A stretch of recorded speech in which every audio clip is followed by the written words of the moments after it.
आप सभी मीठे मीठे प्यारे प्यारे आत्मिक स्नेही भाइयों को ओम शांति।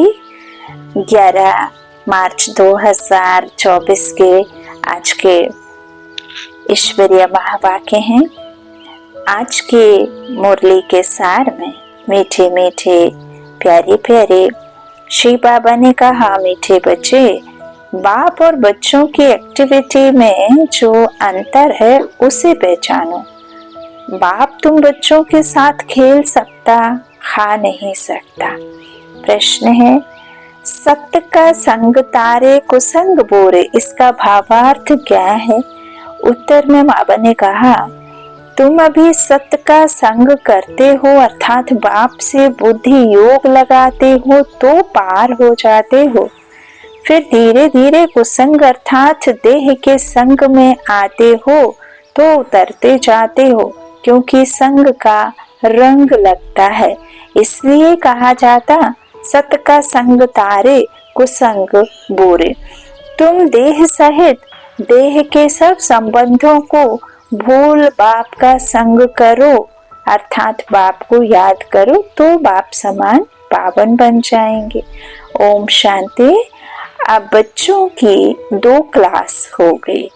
यह अच्छा है।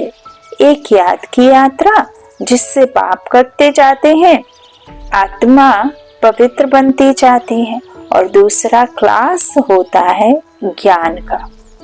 ज्ञान भी सहज है, कोई डिफिकल्टी नहीं। तुम्हारे सेंटर और यहाँ में फर्क रहता है। यहाँ तो बाप बैठे हैं और बच्चे हैं। यह मेला है बाप और बच्चों का, और तुम्हारे सेंटर्स में मेला लगता है बच्चों का आपस में। समझना है इधर। बाबा जब मधुबन की और सेंटर्स की बात कर रहे हैं तो सेंटर्स में बच्चों का बच्चों से मिलन होता है, लेकिन बाबा के पास में क्या है? बाप और बच्चे का। तो वहाँ सम्मुख होकर के बाप पढ़ाते हैं, और वहाँ आधार मूर्त जो निमित्त फरिश्ते बाबा ने चुने हैं अपने आत्माओं को, सेवाधारी बच्चों को, उनके पास में।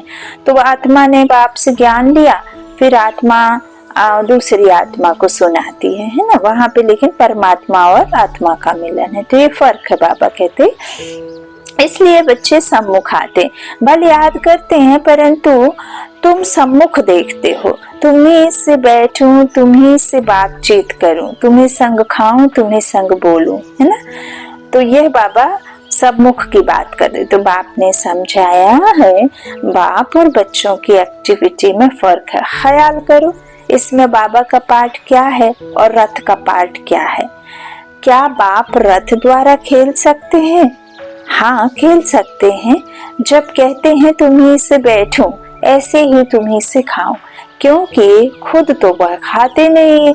बच्चों साथ खेलना कूदना वह तो बाप खुद समझते हैं। दोनों खेलते हैं, करते तो सब कुछ यहाँ ही तुम्हारे साथ हैं, क्योंकि वह सुप्रीम टीचर भी है। टीचर का तो काम है बच्चों को बहलाना। इंडोर गेम होती है ना, आजकल तो गेम्स भी बहुत निकल गई हैं, भिन्न भिन्न प्रकार के। सबसे नामी ग्रामी है चौपड़ का खेल, जिसका महाभारत में वर्णन है, परंतु वह जुआ के रूप में है। जुआ वालों को पकड़ते हैं। यह सब भक्ति मार्ग की पुस्तकों से बातें निकाली हैं। तुम जानते हो कि यह व्रत नेम आदि सब भक्ति मार्ग की बातें हैं। बाबा कहते निर्जल रखते, खाना भी नहीं खाते तो पानी भी नहीं पीते। निर्जला रखते ना, निर्जला क्या, खाना और पीना दोनों का त्याग। तो सिर्फ बाबा कहते हैं अगर भक्ति में प्राप्ति होती भी है तो अल्पकाल की, आपने जो इस जन्म में किया उसको अगले जन्म में मिल जाएगा। तो यहाँ तो तुम बच्चों को सब समझाया जाता है। भक्ति मार्ग में धक्के बहुत खाते हैं। ज्ञान मार्ग है सुख का मार्ग। तुम जान गए हो हम सुख का वर्षा बाप से ले रहे हैं। भक्ति मार्ग में भी याद करना होता है एक को। एक की पूजा भी अव्यभिचारी पूजा है, वह भी अच्छी है।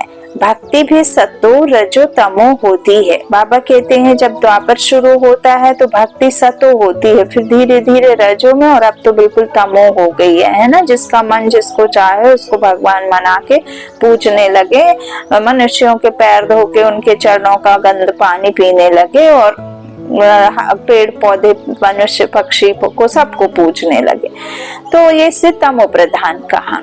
तो बाबा कहते हैं सबसे ऊंच सतोगुणी है शिव बाबा की भक्ति, जो बाबा हम बच्चों को संगम पर आकर के अपनी याद दिलाते हैं, और उनकी याद से फिर हमारा देखो कितना अंदर भरा खिचड़ा निकलता है। और जब हम वाम देवी देवता सतो प्रधान के बाद में जब आधे युग का सुख भोग लेते हैं, आधे कल्प का है ना, 2500 वर्ष का सुख भोगते हैं ना, 8-12 जन्म का, तो बाबा कहते हैं जब सतयुग और त्रेता युग का आपका ये पढ़ाई से प्रारब्धि प्राप्ति जब खत्म होती है, तो फिर आप ही सतो प्रधान से क्या होते हो, वाम मार्ग में फिर कौन सी अवस्था में आते हो, रजो में आ जाते हैं ना। तो उस समय लेकिन बाबा की सिर्फ शिवलिंग की पूजा होती है, उस समय भक्ति भी एक की होती है।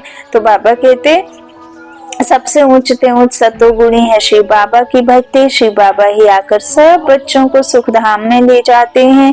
जो सबसे जास्ती बच्चों की सेवा करते, पावन बनाते, उनको पुकारते भी हैं। सबसे बड़ा दुनिया का समाज सुधारक है हमारा शिव बाबा। फिर कहते ठिक्कर भिक्तर में है, यह ग्लानि हुई ना, तुम बच्चों को बेहद के बाप द्वारा राज्य भाग्य मिला था, फिर मिलना है जरूर। तुम ज्ञान को अलग, भक्ति को अलग समझते हो। राम राज्य और रावण राज्य कैसे चलता है यह भी तुम नंबरवार पुरुषार्थ अनुसार जानते हो। इसलिए पर्चे आदि भी छपाते रहते हैं, क्योंकि मनुष्यों को सच्ची समझानी भी चाहिए ना। तुम्हारा सब कुछ है सच, बच्चों को सर्विस करनी चाहिए। सर्विस तो बहुत है, यह बैज ही कितना अच्छा है सर्विस के लिए। सबसे बड़ा शास्त्र है यह बैज। अब यह है ज्ञान की बातें। इसमें कहा जाता है आ जपा जाप, आ जपा जाप। तो बाबा कहते जपना कुछ नहीं है, अंदर में शिव शिव नहीं कहना चाहिए, सिर्फ बाप को याद करना है, और उनकी याद से आपके मन की गंदगी बाहर आ जाए, आपके मन में किसी भी प्रकार का विकार ना हो, ना कर्म में, ना मन में, ना मनसा वाचा कर्मणा, तीनों में नहीं होना चाहिए। तो बाबा कहते अंदर में शिव शिव नहीं कहना चाहिए, सिर्फ बाप को याद करना है। यह तो जानते हो शिव बाबा बाप है, हम आत्माएं उनकी संतान हैं। वही सम्मुख आकर कहते हैं मैं पतित पावन हूँ, मैं कल्प कल्प आता हूँ पावन बनाने। देह सहित देह के सब संबंध छोड़ अपने को आत्मा समझो, मुझे अपने बाप को याद करो तो तुम पावन बन जाएंगे। मेरा पाठ ही है पतितों को पावन बनाने का। यह है बुद्धि योग का, बुद्धि योग अथवा संग बाप के साथ। बुद्धि योग, बुद्धि का योग हमको किसके साथ रखना है? बाप के साथ में। तो संग से रंग लगता है, कहा जाता है संग तारे को संग बोरे। बाप से बुद्धि योग लगाने से तुम पार हो जाते हो, और जब हम बाप के साथ में बुद्धि योग लगाते हैं तो हमसे पाप नहीं होते हैं, है ना। फिर उतरना शुरू कर देते हो। उनके लिए गाया जाता है सत्संग तारे कुसंग बोरे। उसका अर्थ भी भक्ति मार्ग वाले नहीं जानते। तुम समझते हो हमारी आत्मा पतित है, आत्मा को परमात्मा बाप को याद करना पड़ता है। जब आत्मा प्योर बने तब शरीर भी पवित्र बने, सच्चा सोना बने। यह है याद की यात्रा। योग अग्नि से विकर्म भस्म होते हैं, खाद निकल जाती है। तुम जानते हो सतयुगी नई दुनिया में हम पवित्र संपूर्ण निर्विकारी थे। 16 कला संपूर्ण भी थे, अभी कोई कला नहीं रही है। इसको कहा जाता है राहु का ग्रहण। सारी दुनिया खास भारत पर राहु का ग्रहण लगा हुआ है। तन भी काले हैं, जो कुछ तुम इन आंखों से देखते हो वो सब काले हैं। यथा राजा रानी तथा प्रजा श्याम सुंदर का अर्थ भी कोई नहीं जानते हैं। कितने नाम मनुष्यों के रख दिए हैं। अब बाप ने आकर अर्थ समझाया। तुम ही पहले सुंदर फिर श्याम बनते हो।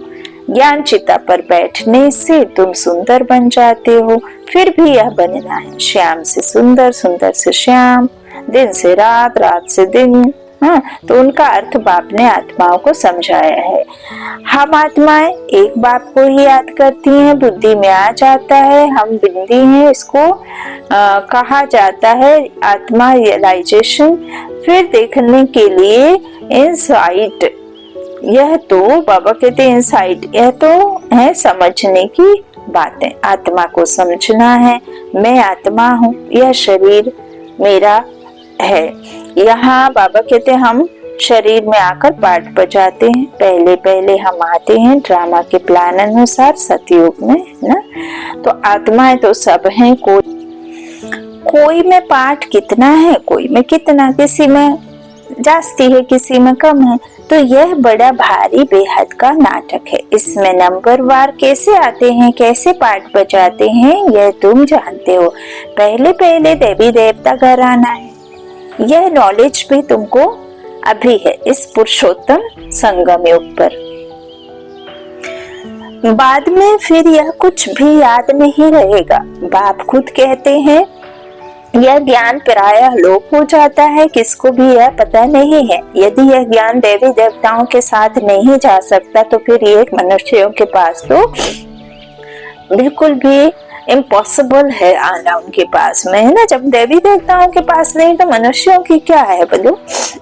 बाबा कहते यह किसको भी नहीं पता कि देवी देवता धर्म की स्थापना कैसे हुई। चित्र तो है परंतु वह कैसे स्थापित हुआ किसको भी पता नहीं। तुम बच्चों को पता है, फिर तुम औरों को आप समान बनाते हो। बहुत हो जाएंगे तो फिर जरूर फिर लाउड स्पीकर भी रखना पड़ेगा, कोई जरूर युक्ति निकलेगी। बहुत बड़े हॉल की भी दरकार पड़ेगी। अभी वही समय है। मुरलियां तो ब्रह्मा बाप के अव्यक्त होने से पहले की है ना, तो उनके अव्यक्त होने से पहले सारी मुरलियां हो गई। अब ये ब्राह्मण बच्चों के लिए ये बाबा ने कहा कि मुरलियां रखी हुई है पढ़ने के लिए। ऐसा नहीं है कि आज ही बाबा से उच्चारते हैं, है ना, तो समझना है। तो देखो अब बाबा बता रहे हैं कि लाउड स्पीकर की भी जरूरत पड़ेगी, तो अभी युक्तियां और निकलेंगी, तो अभी तो निकल आई हैं। बाबा कहते हैं बहुत बड़े हॉल की भी दरकार पड़ेगी। पहले कितने थे बाबा के बच्चे, है ना, वो मंडली के नाम से जाना जाता था। तो अब देखो तो कितने हैं, काउंट नहीं कर सकते। तो जैसे कल्प पहले जो कुछ एक्ट थी वही फिर होगी, यह समझ में आता है ना। ज्ञान सूर्य एक है, ज्ञान चंद्रमा एक है, लेकिन तारे अनेक हैं, है ना। तो तारों की गिनती नहीं हो सकती कहते ना।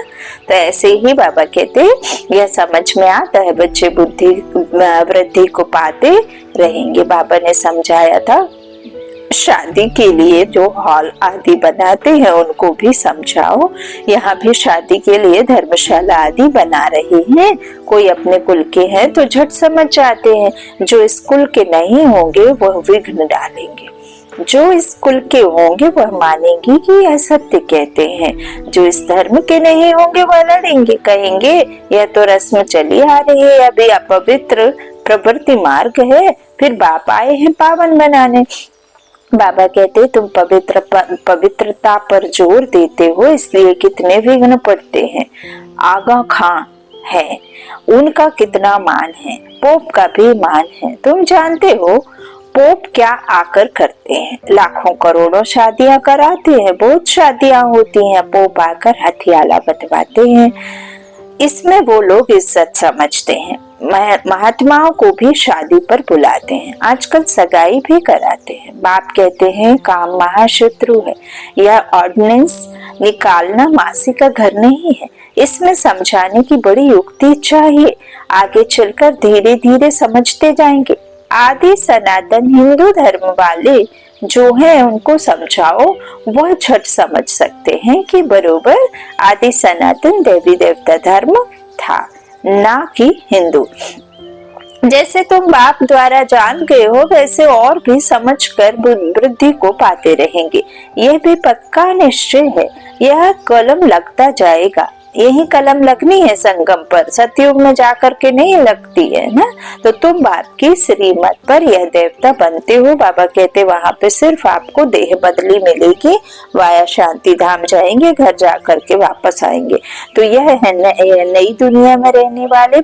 पहले तुमको यह थोड़े ही मालूम था कि बाप संगम युग पर आकर हमको ट्रांसफर करेंगे। इसी जीवन में हमें नहीं पता था, जब तक हमें बाबा का परिचय मिलके भी जब तक हमने नहीं समझा। ये तो जानते होंगे लेकिन हमने कभी सुना नहीं, तो हमने उसे कभी के अंदर में लिया नहीं। जब तक आपने उसको समझा नहीं और खुद को निश्चय उस ड्रामा पर और बाप पर नहीं हुआ, तब तक तो फिर ऐसे सुनने में तो कितने सुन रहे हैं डेली, है ना। तो बाबा कहते हैं तुम्हें भी मालूम नहीं था संगम पर आकर हमको ट्रांसफर करेंगे, ऐसे कुछ पता ही नहीं था, तो जरा भी पता नहीं था। अभी तुम समझते हो सच्चा सच्चा पुरुषोत्तम संगम युग इसको कहा जाता है। हम पुरुषोत्तम बन रहे हैं, अब जितना पुरुषार्थ करेंगे उतना बनेंगे। हर एक को अपने दिल से पूछना है। स्कूल में जिस सब्जेक्ट में कच्चे होते हैं तो समझ जाते हैं हम नापास होंगे। यह भी पाठशाला है, स्कूल है। गीता पाठशाला तो मशहूर है, फिर उनका नाम थोड़ा थोड़ा फिरा दिया है।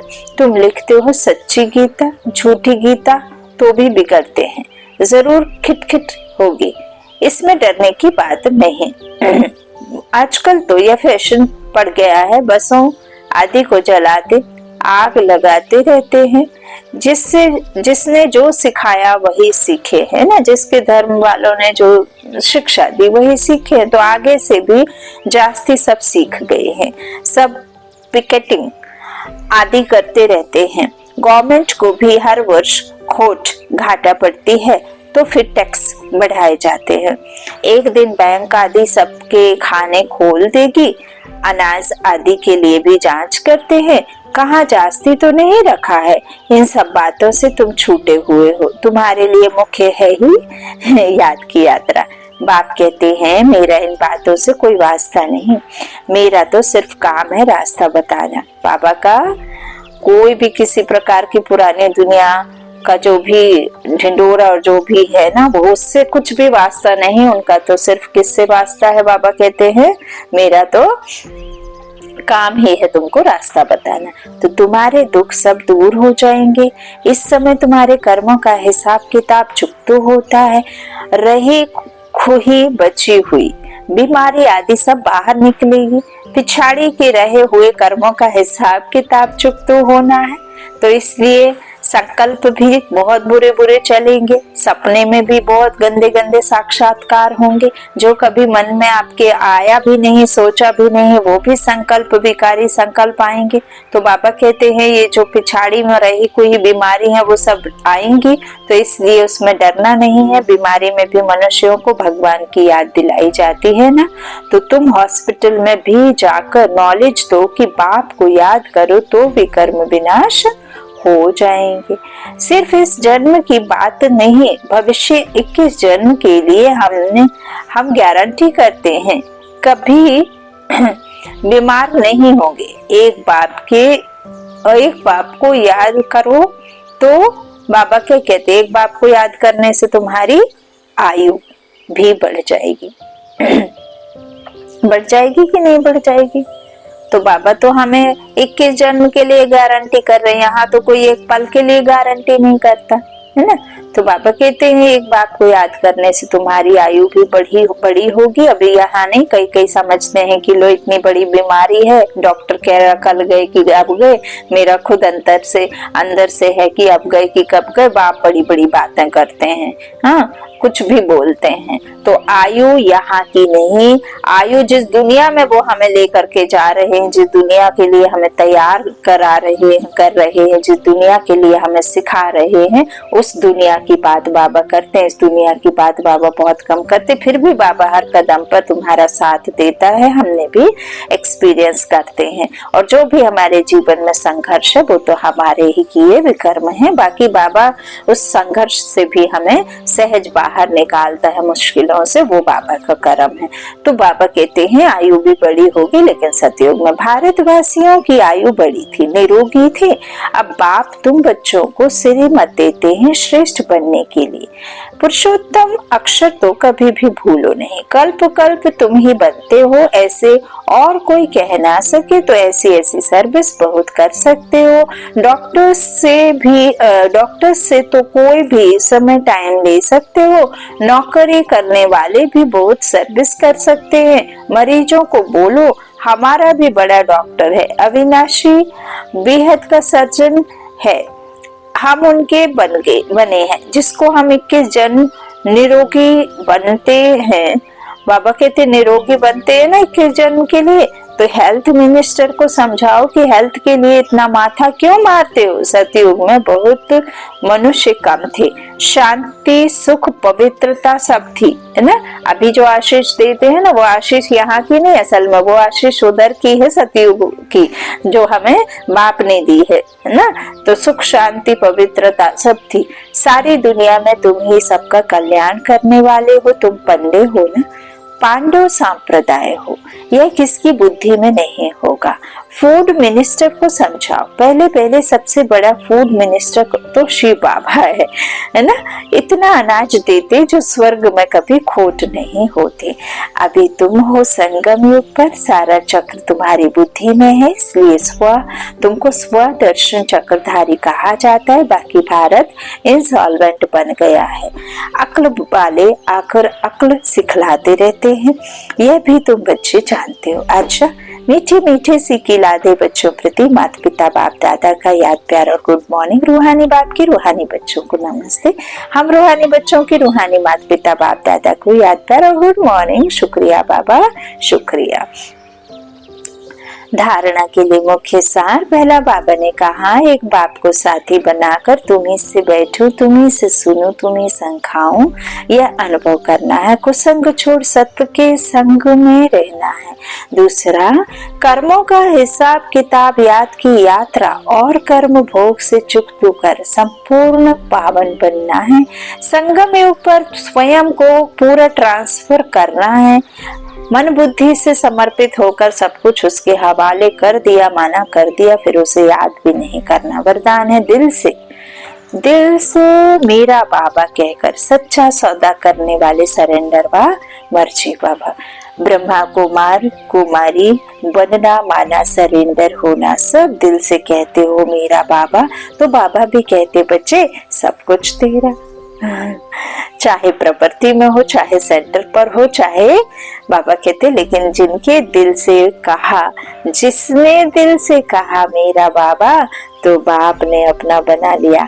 यह दिल का सौदा है, मुख का स्थूल सौदा नहीं। देखा, सरेंडर माना श्रीमत के अंडर रहने वाले, ऐसे सरेंडर होने वाले ही मर्जीवा ब्राह्मण है। इस वरदान को बार बार पढ़ना, बार बार मनन चिंतन करना और अनुभव करना, और दिल से उस बड़े बाप को बुलाना। बड़े दिल वाले बाप के बच्चे बड़े दिल वाले, छोटी दिल वाले नहीं है ना। अच्छा, स्लोगन, अगर मेरा शब्द से प्यार है तो अनेक मेरे को एक मेरे बाबा में समा दो। अगर मेरा शब्द से प्यार है तो अनेक मेरे को एक मेरे बाबा में समा दो। आज हम सबके अति स्नेही बाप दादा के नैनों की नूर अपने दिल में दिलाराम बाप को बसाने वाली बाप दादा का रथ छोटा नंदी दादी गुलजार जी 11 मार्च 2021 को अव्यक्त पतन वासी बनी। आज उनके पुण्य स्मृति दिवस पर हम सब उनके अनमोल वचन अपने जीवन में उतार कर उनके स्नेह और बाप दादा की पालना का रिटर्न करेंगे। यही उनके प्रति सच्ची श्रद्धांजलि है। गुलजार दादी जी के द्वारा उच्चारित कुछ अनमोल वचन।